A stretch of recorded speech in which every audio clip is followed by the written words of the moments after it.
Pernahkah Anda terlintas pertanyaan tentang sosok jin Qorin, makhluk halus yang selalu mendampingi manusia ini? Menjadi perbincangan hangat dan memantik rasa penasaran banyak orang. Dalam kesempatan kali ini, kita akan membahas 3 materi pertama. Siapakah jin Qorin dan bagaimana mereka menemani manusia? Apakah mereka baik atau jahat? Kedua, kita akan menguak tujuan penciptaan jin Qorin. Apakah mereka diciptakan untuk membantu manusia atau justru menggodanya? Bagaimana mereka memengaruhi hidup kita? Ketiga, kita akan membahas 3 jenis jin yang disebutkan dalam hadis. Apakah mereka berbeda dengan jin Qorin? Apa peran mereka dalam kehidupan manusia? Sebelum masuk ke dalam pembahasan, jangan lupa untuk bantu support channel Surga Firdaus dengan like, subscribe, dan tulis pendapat kalian di kolom komentar. Jika ada pendapat lain, bismillah, mari kita mulai pembahasannya.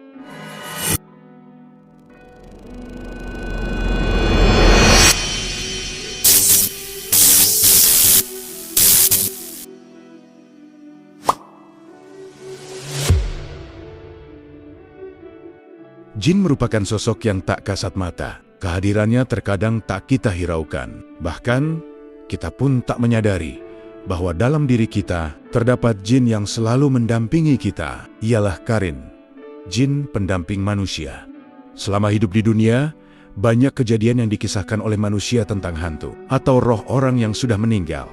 Kita bisa melihat di acara-acara televisi dewasa ini yang mengemasnya dengan sajian yang menarik. Seseorang bercerita bahwa suatu ketika ditemui oleh si Fulan. Ternyata diketahui bahwa si Fulan tersebut baru saja meninggal dunia. Kisah-kisah sejenis ini sangatlah banyak ragam kejadiannya. Misalnya saja mengenai seseorang yang kerasukan. Maka kebanyakan manusia mengira bahwa roh orang yang sudah meninggal itu bergentayangan. Bahkan peristiwa-peristiwa yang bersangkutan dengan kejadian orang yang baru meninggal tersebut sampai membuat segolongan aliran berkeyakinan bahwa orang yang sudah meninggal itu akan menitis kembali. Mereka menyebutkan bukti-bukti kejadian yang berkaitan dengan peristiwa kematian dan juga hasil dari cerita-cerita seperti tersebut di atas. Pasti kejadian ini sudah tak asing lagi bagi kita. Tahukah Anda, biasanya ketika seseorang kerasukan dan mengaku dirinya adalah sosok orang yang telah meninggal, itu bukanlah setan ya. Yang merasuki tubuh seseorang itu merupakan sahabat almarhum almarhumah, yang tidak lain adalah Qorin atau jin pendamping yang selalu mendampinginya sewaktu hidup. Jadi ia tahu betul apa yang dilakukan almarhum almarhumah sewaktu hidup. Siapakah Qorin itu sebenarnya? Apakah ia jin pendamping yang baik atau jahat bagi orang yang didampinginya? Mengapa Qorin tidak meninggal, menyusul orang yang didampinginya ke alam baka kekal? Secara bahasa, Qorin berarti teman atau pasangan. Karena itu Qorin sering diartikan sebagai teman yang selalu mendampingi kita, di mana saja kita berada. Layaknya teman, ada yang baik dan ada yang buruk. Begitu juga dengan Qorin. Ia kadang memiliki pengaruh baik pada kita, kadang juga memiliki pengaruh buruk pada kita. Tetapi pengaruh kita sebagai manusia lebih tinggi dibandingkan pengaruh Qorin terhadap kita. Qorin sudah ada sejak kita lahir. Karena itu, ada yang mengistilahkan Qorin itu pasangan kembar kita. Hanya saja, ia bentuknya gaib dan tak terlihat. Sebagai pasangan yang selalu mengikuti kita kemana saja. Sudah pasti ia tahu betul apa yang kita kerjakan semasa hidup, sehingga Qarin bisa menyampaikan keinginan-keinginan yang ingin disampaikan almarhumah saat hidupnya yang belum sempat terucap. Ibnu Mas'ud menceritakan, Rasulullah Shallallahu Alaihi Wasallam bersabda, tidaklah salah seorang dari kalian, melainkan ada pendampingnya dari golongan jin. Mereka bertanya, juga padamu, ya Rasulullah? Ya, juga bagiku. Hanya saja, aku telah mendapat perlindungan dari Allah, sehingga aku selamat. Ia tidak memerintahkan aku kecuali kebaikan. Hadis riwayat Muslim, At-Tabarani juga mengisahkan riwayat dari Syuraik bin Tariq. Ia berkata, Rasulullah Shallallahu Alaihi Wasallam bersabda, tidak ada seseorang di antara kalian, melainkan ada baginya seorang setan. Mereka bertanya, juga bagimu ya Rasulullah? Ya juga bagiku, tetapi Allah melindungiku sehingga aku selamat. Hadis riwayat Ibnu Hibban. Konon, jin korin yang mendampingi Nabi itu bernama Habib Al-Huda, dan ia beragama Islam. Disinyalir jin Nabi ini masih hidup hingga sekarang dan tinggal di Baki. Di sana ia memiliki majelis dakwah yang kerap kali didatangi oleh jin-jin lainnya yang beragama Islam. Jadi, layaknya manusia, jin juga memiliki tempat untuk belajar dan mengajar. Seperti halnya manusia, korin juga ada yang beragama Islam, ateis, Kristen dan Yahudi. Konon Karin yang non-muslim ini bertengger di bahu kiri pada orang yang didampinginya. Sebaliknya, Karin yang muslim berada di bahu kanan. Dia selalu membantunya untuk taat kepada Allah Subhanahu wa Ta'ala. Jika kita lupa salat, dia mengingatkan dan membangunkan kita. Dia tidak pernah meninggalkan orang yang didampinginya, kecuali ia sedang menggauli istrinya. Ketika sang suami istri sudah masuk kamar dan pintu ditutup, maka Karin pun dengan sekejap sudah berada di Mekah untuk salat di sana dan balik lagi dengan sekejap ke rumah muslim tersebut. Said Al-Jariri mengomentari ayat yang berbunyi, "Barang siapa yang berpaling dari pengajaran Tuhan yang Maha Pemurah, Al-Quran, kami adakan baginya setan." Al-Quran Surah Az-Zukhruf ayat 36 ia berkomentar, "Telah sampai berita kepada kami bahwa orang kafir apabila dibangkitkan pada hari kiamat, setan akan mendorong dengan tangannya hingga ia tidak bisa melawannya, sampai Allah Subhanahu wa Ta'ala menempatkannya di api neraka. Dan ketika itu ia berkata, aduhai semoga jarak antarku dan kamu seperti jarak antara timur dan barat." Al-Quran Surah Az-Zuhruf ayat ke-38. Sementara orang mukmin akan diwakilkan padanya malaikat, sampai ia diadili di antara manusia dan menempatkannya dalam surga. Demikianlah orang yang berpaling dari petunjuk yang lurus, yaitu Al-Quran dan Sunnah, maka baginya akan diadakan oleh Allah, yaitu setan, yang akan menyesatkannya.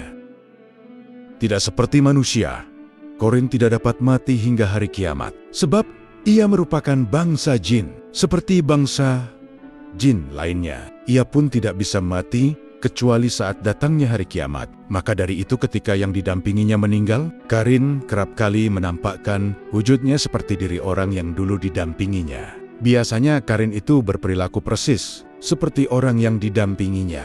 Jika orang yang didampinginya adalah orang yang saleh, maka ia akan berperilaku persis seperti orang itu. Meskipun orang itu sudah meninggal, karena itu kerap kali kita mendengar kisah-kisah tentang orang saleh yang sudah meninggal dunia, tetapi kita masih melihatnya sedang mengaji di masjid, beribadah, dan sebagainya. Sebagian orang menilai itu karena karomahnya. Padahal itu adalah Karin yang dulu mendampinginya. Dia akan persis melakonkan perilaku orang yang didampinginya. Saat masih hidup, bagi kita sebagai orang awam, akan timbul pertanyaan, apakah jin pendamping muslim itu juga pasti muslim? Jawabnya, tidak mesti. Kadang-kadang, jin pendamping seorang muslim itu adalah jin muslim, tetapi ada juga jin kafir, ateis, penyembah berhala, Kristen, maupun Yahudi. Jin pendamping yang muslim sangat mencintai orang muslim yang didampinginya. Dalam derajat yang tidak dapat dibayangkan oleh manusia, dia melindungi manusia yang didampinginya dari berbagai bahaya dan membantu untuk melaksanakan ketaatan kepada Allah Subhanahu wa Ta'ala. Untuk melindungi diri dari jin korin, maka banyaklah berzikir dan memohon perlindungan kepada Allah Subhanahu wa Ta'ala. Jika kita sungguh-sungguh melakukan hal ini, insya Allah akan datang perlindungan dari Yang Maha Kuasa. Untuk apa korin diciptakan? Ada penanya bertanya sebagai berikut. Pertanyaan saya adalah, jika Karin telah dibuat untuk setiap manusia dan tujuan mereka adalah untuk membuat kita tersesat dan mereka telah diciptakan untuk melakukan itu, mengapa ada kesalahan pada mereka? Maka bukankah tidak adil bagi mereka untuk memasuki api neraka jika tujuan utama mereka adalah untuk menyesatkan kita karena mereka telah diciptakan untuk itu? Jawabannya menurut Profesor Saul Hamid, seorang konsultan Islam yang merupakan Presiden Misi Islam Karela Kalikut India, ada 3 jenis makhluk yang diciptakan oleh Allah Subhanahu wa Ta'ala yang terus-menerus disebut dalam Al-Quran, malaikat, jin dan manusia. Dari jumlah tersebut, malaikat telah diciptakan hanya untuk mematuhi perintah-perintah Allah, jadi mereka tidak melakukan kejahatan. Tetapi jin dan manusia memiliki kebebasan untuk menaati Allah Subhanahu wa Ta'ala atau menolak untuk melakukannya, yaitu dalam batas-batas keberadaan. Sementara ini, dari golongan jin, beberapa menggunakan kebebasan mereka untuk tunduk kepada Allah Subhanahu wa Ta'ala dan menjadi muslim, sementara yang lain tidak mematuhi Allah dan menjadi kafir atau ateis.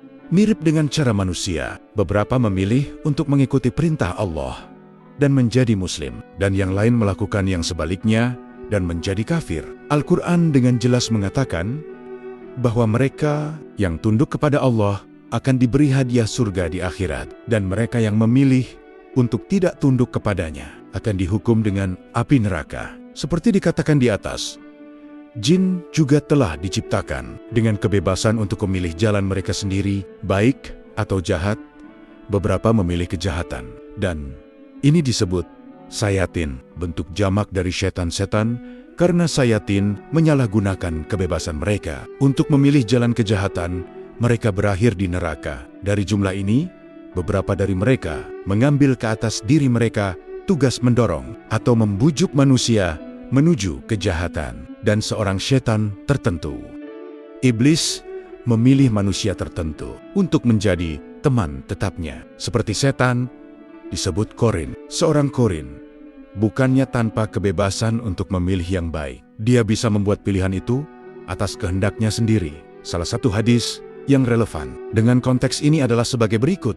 Nabi bersabda, setiap orang memiliki setan dan malaikat bersamanya sebagai sahabat tetap. Hadis Muslim. Tidakkah itu berarti bahwa Allah telah menugaskan korin tertentu dengan tugas merayu orang baik ke arah kejahatan? Secara alami tampak bahwa korin harus melakukan kejahatan. Tetapi kita perlu memahami terminologi Al-Quran dalam konteks yang tepat, karena segala sesuatu di alam semesta diciptakan oleh Allah dan mengikuti kodratnya, seperti yang ditugaskan Allah kepadanya. Sebab, di balik itu semua adalah Allah yang Maha Tahu. Itulah sebabnya dalam Al-Quran, Tuhan melepaskan Dia yang menghendaki sesat dan membimbing Dia yang menghendaki untuk dibimbing. Karena hanya Dia yang Maha Kuasa, benar-benar bijaksana. Al-Quran Surah Ibrahim, ayat 4. Setiap makhluk di alam semesta memiliki sifat yang ditentukan, dan makhluk-makhluk tertentu seperti jin dan manusia telah diberi kebebasan. Pilihan terbatas juga pada akhirnya. Setiap peristiwa yang terjadi di sini dapat dilacak ke master planner dan desainer Allah Subhanahu wa Ta'ala.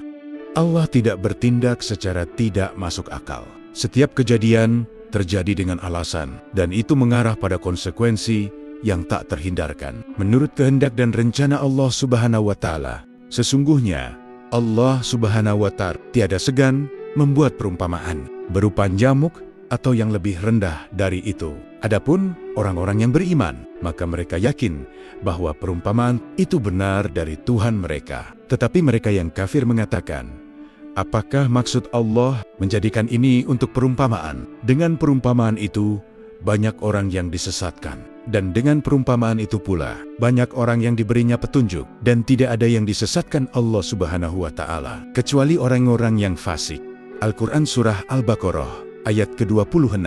Khususnya, perhatikan, tetapi tidak ada yang menyebabkan dia tersesat, kecuali yang jahat. Artinya itu adalah orang jahat, atau mereka yang dengan sengaja memilih jalan kedurhakaan, atau ketidakadilan di tempat pertama, yang diizinkan untuk melakukan kejahatan. Dan tentu saja, orang-orang semacam itu mendapatkan pilihan, yaitu hukuman di neraka. Dan perhatikan hadis Nabi ini, masing-masing dari kalian telah diberi pendamping dari jin. Para sahabat bertanya, bahkan engkau juga wahai Rasulullah? Dan Rasul menjawab, iya bahkan aku juga. Kecuali bahwa Allah Subhanahu wa Ta'ala telah membantuku melawannya. Dan dia telah menjadikannya seorang muslim. Sekarang dia hanya memberitahuku untuk berbuat baik. Hadis, riwayat Muslim. Artinya, korin yang ditugaskan kepada Nabi telah menjadi seorang muslim. Dan itu berarti bahwa korin tersebut telah menggunakan pilihannya untuk berbuat baik. Pertanyaan tentang para korin, bukankah tidak adil bagi mereka untuk memasuki api neraka, jika tujuan utama mereka adalah untuk menyesatkan kita? Karena mereka telah diciptakan untuk itu. Jawabannya adalah tidak. Tujuan utama mereka adalah tidak untuk menyesatkan kita, karena mereka tidak diciptakan untuk itu. Dan Allah yang Maha Penyayang berkata, sesungguhnya aku tidak menganiaya seseorang, walaupun sebesar zarah. Dan jika ada kebajikan sebesar zarah, niscaya aku akan melipat gandakannya dan memberikan dari sisinya pahala yang besar. Al-Quran Surah An-Nisa ayat 40. 3 jenis jin yang disebutkan dalam hadis. Jin punya beragam bentuk. Mereka pun terdiri dari berbagai jenis. Iding Sanis dalam buku Ensiklopedia Ruqyah menyebut bahwa jin bisa berwujud seperti manusia dan binatang. Jin yang berwujud manusia pernah mendatangi kaum musyrikin dalam bentuk Surakah bin Malik kala mereka hendak pergi menuju Badar. Jin yang menyerupai berupa binatang, berupa ular, kala jengking, juga dalam wujud unta, sapi kambing, kuda keledai, dan juga burung. Mereka dapat berubah-ubah dalam bentuk yang banyak seperti anjing hitam atau juga kucing hitam. Warna hitam itu lebih signifikan bagi kekuatan setan dan mempunyai kekuatan panas. Tulis Iding Sanas. Iding lalu mengutip hadis Rasulullah dari Abu Salabah Al-Hasni mengatakan bahwa Rasulullah bersabda, jin itu ada 3 jenis, yaitu pertama, jin yang memiliki sayap dan terbang di udara. Kedua, jin yang berwujud ular dan kalajengking. Dan ketiga, jin yang menetap dan berpindah-pindah. Hadis riwayat Tabrani. Muqbil bin Hadi dalam kitabnya Nasyahati Ili, Ahli Sunnah Minal Jin, juga menjelaskan, jin memiliki roh dan jasad. Hanya saja mereka dapat berubah, ubah bentuk, dan menyerupai sosok tertentu, serta mereka bisa masuk dari tempat manapun. Ujarnya Rasulullah memerintahkan kepada kita agar menutup pintu-pintu, sembari beliau mengatakan, sesungguhnya setan tidak dapat membuka yang tertutup. Beliau memerintahkan agar kita menutup bejana-bejana dan menyebut nama Allah Subhanahu wa Ta'ala atasnya. Demikian pula bila seseorang masuk ke rumahnya, kemudian membaca bismillah, maka setan mengatakan tidak ada kesempatan menginap. Jika seseorang makan dan mengucapkan bismillah, maka setan berkata tidak ada kesempatan menginap dan bersantap malam. Iding Sanas menyimpulkan, berdasarkan hadis di atas, maka jenis-jenis jin dibagi dalam 3 jenis. Berikut ketiga jenis jin tersebut. Kesatu, jenis jin bersayap dan terbang di udara. Menurutnya, jenis jin yang mempunyai sayap dan bisa terbang mayoritas mendatangi dan mengganggu orang yang belajar ilmu kanuragan kesaktian, ilmu kekebalan, tenaga dalam, dan yang belajar ilmu thoriqat tasawuf, para dukun paranormal, tukang sihir, dan sebagainya. Ciri-ciri orang yang dimasuki oleh jenis jin terbang ini adalah mereka yang memiliki karakter dan kepribadian serta kebiasaan bisa menebak, meramal, membaca pikiran orang, membaca masa depan. Mereka yang suka memutarbalikkan fakta alias pembohong, suka mengadu domba, mempunyai sifat pendengki, licik, sombong, suka merasa tidak puas, suka tantangan, dan suka meremehkan syariat, dan lain-lain. Jenis jin ini, apabila berada dalam tubuh manusia, akan memberikan respon terhadap kepribadiannya, jiwanya yang cenderung tidak stabil, proses jadab, fana makhluk, suka suuzan terhadap orang, tidak suka melihat orang lain bahagia, dan berbagai penyakit hati lainnya. Mereka cenderung gelap jiwanya, sehingga kurang bisa menerima kebenaran dan sulit menerima kebenaran. Terkadang jenis jin ini juga berada pada mereka yang terkena jenis gangguan jin turunan, yakni jenis gangguan jin yang menimpa seseorang akibat dari bapak atau kakeknya yang dulunya punya ilmu kesaktian atau juga dulunya seorang dukun, ujar Iding Sanis. Kedua, jenis jin ular dan anjing. Jin jenis ular dan anjing serta berbagai jenis binatang jelmaan jin yang lainnya. Menurut kitab Wikayatul Insan, karya Syekh Wahid Abdul Salam Bali, itu adalah bentuk aslinya, yakni bentuk nyata dari penjelmaan, bisa dilihat dan disentuh, bukan bentuk pencitraan, yaitu jenis jin ular yang berwarna hitam dan anjing yang berwarna hitam, karena pada hakikatnya manusia tidak bisa melihat bentuk asli jin yang sebenarnya. Katanya dapat dijelaskan dalam Manaqib Syafi'i dengan sanadnya dari Ar-Rabi yang diriwayatkan oleh Baihaqi. Al-Hafiz menyatakan, aku mendengar Syafi'i berkata, barang siapa yang mengaku melihat jin, maka kami batalkan syahadatnya kecuali Nabi. Ibnu Hajar Asqalani mengatakan, hal ini berlaku bagi mereka yang mengaku melihat jin dalam bentuk aslinya, sedangkan orang yang mengaku melihat jin setelah menyerupai beberapa bentuk binatang, maka tidak dapat dibantah. Karena berita-berita tentang penyerupaan mereka sudah mutawatir banyak, sebagaimana sabda Rasulullah, ular adalah jadian jin, sebagaimana kera dan babi adalah jadian dari Bani Israel. Hadis riwayat Ibnu Hibban, Tabrani dalam Al-Kabir, dan Ibnu Abi Hatim di dalam Al-Lala, disahihkan oleh Al-Hakim di dalam Ash-Shahihah. Ada juga hadis yang diriwayatkan dari Abu Kilabah. Dari Rasulullah bersabda, sekiranya anjing itu bukan satu umat, niscaya aku memerintahkan pembunuhannya. Tetapi aku takut memusnahkan satu umat. Karena itu bunuhlah setiap binatang hitam di antaranya, sebab dia adalah jinnya, atau dari jinnya. Hadis riwayat Muslim dalam Kitabul Musnad, hadis nomor 48.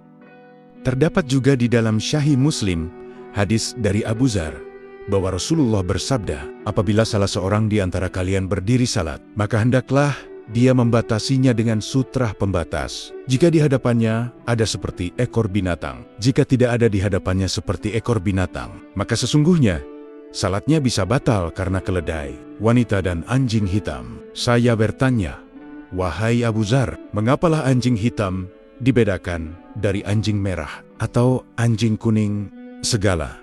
Lah menjawab, wahai anak saudaraku, saya bertanya kepada Rasulullah, sebagaimana kamu bertanya kepadaku. Lalu beliau bersabda, anjing hitam adalah setan. Hadis riwayat Muslim. Ibnu Taimiyah dalam Risalatul Jini menyatakan bahwa anjing hitam dalam hadis di atas setan, anjing, dan jin. Dia menyerupai warna beberapa bentuk. Demikian juga dengan bentuk kucing hitam, karena warna hitam lebih bisa menghimpun kekuatan-kekuatan setan daripada warna lainnya. Di samping karena warna hitam menyimpan daya panas. Selanjutnya, Ibnu Taimiyah juga menyatakan, jin bisa menyerupai bentuk manusia dan binatang, seperti ular, kalajengking, onta sapi, kuda-kuda begal, keledai burung, dan anak keturunan Adam. Ketiga, jenis jin yang gemar berpindah-pindah dan yang menetap. Jin juga ada yang berpindah-pindah, dan ada pula yang menetap. Jenis jin yang suka berpindah-pindah ini cenderung memasuki dan menyukai manusia yang memiliki kepribadian bosanan, eksplosif, temperamen emosional, cenderung berpikir pendek. Jika memiliki keinginan, inginnya cepat terpenuhi, tidak tenang, mudah jenuh, bosanan, mudah mengumpat, gampang mencela, sulit menyembunyikan ekspresi hatinya, cenderung rasional, ilmu agama sedikit, dan lemah iman. Menurut Idin, manusia yang kemasukan jenis jin ini dengan berbagai karakter pribadi di atas akan semakin ekstrim, yang pada ujungnya akan menjadikan dirinya gampang marah, emosional temperamen, gampang stres, depresi, dan akhirnya gila dan hika-hila, maka akan keluar dari rumahnya, terus berjalan tanpa arah, sesekali diam menetap, dan untuk kemudian pergi jalan lagi tanpa tujuan. Tutur Iding Sanus. Sedangkan jenis jin yang menetap kecenderungan suka memasuki orang yang memiliki kepribadian menutup diri, sulit bergaul, gampang minder, bersifat introvert, perasa lemah, jiwa pesimistis, sering mengurung diri jika ada masalah peragu, sering bimbang, mudah sedih, mudah was-was, mudah putus asa. Jenis jin ini, jika masuk pada diri seseorang dengan ciri-ciri karakter pribadi tersebut, akan menjadikan berbagai sifat dan karakter, serta pribadi yang tidak baik tersebut akan semakin ekstrim, sehingga akan semakin menutup diri, menganggap orang lain tidak ada yang tahu tentang dirinya, menganggap mereka musuhnya, asik dengan bisikan jinnya. Jika semakin parah akan senyum sendiri, ketawa sendiri, dan dikuasai jin dengan hanya mengurung diri, tidak keluar kamar yang gelap kecuali hajatnya. Bahkan, jika parah akan buang air besar dan buang air kecil di kamarnya, sehingga dikatakan kesurupan dan gila. Kedua, jenis jin ini dengan spesifikasi karakter pribadi manusia yang disukainya, terkadang masuk bersamaan ke dalam diri satu individu sekaligus, sehingga memberikan dampak yang terkadang dia ngeluyur, berjalan tanpa arah dan tujuan. Akan tetapi sekali tempo, dia juga pulang dan mengurung diri, mengunci kamarnya yang gelap, kotor, dan pengap. Dan terkadang pula, dalam waktu bersamaan, berbagai jenis jin terbang, menetap, dan berpindah-pindah ada pada diri seseorang dengan karakter dan kepribadian, serta sifat-sifat yang mencakup seluruh atau sebagian besar dari karakter, kepribadian, dan sifat tersebut di atas. Contoh pribadi yang mewakili kasus ini adalah mereka yang profesinya sebagai dukun dari ketiga jenis jin tersebut. Menurut Iding Sanus, dua jenis yang pertama memiliki kemampuan untuk berubah-ubah bentuk atau menjelma menyerupai manusia dan binatang dalam pencitraan. Ketika jin itu berada dalam tubuh manusia, akan mencitrakan dirinya dengan berbagai bentuk, baik itu bentuk manusia maupun berbagai bentuk binatang, ujarnya.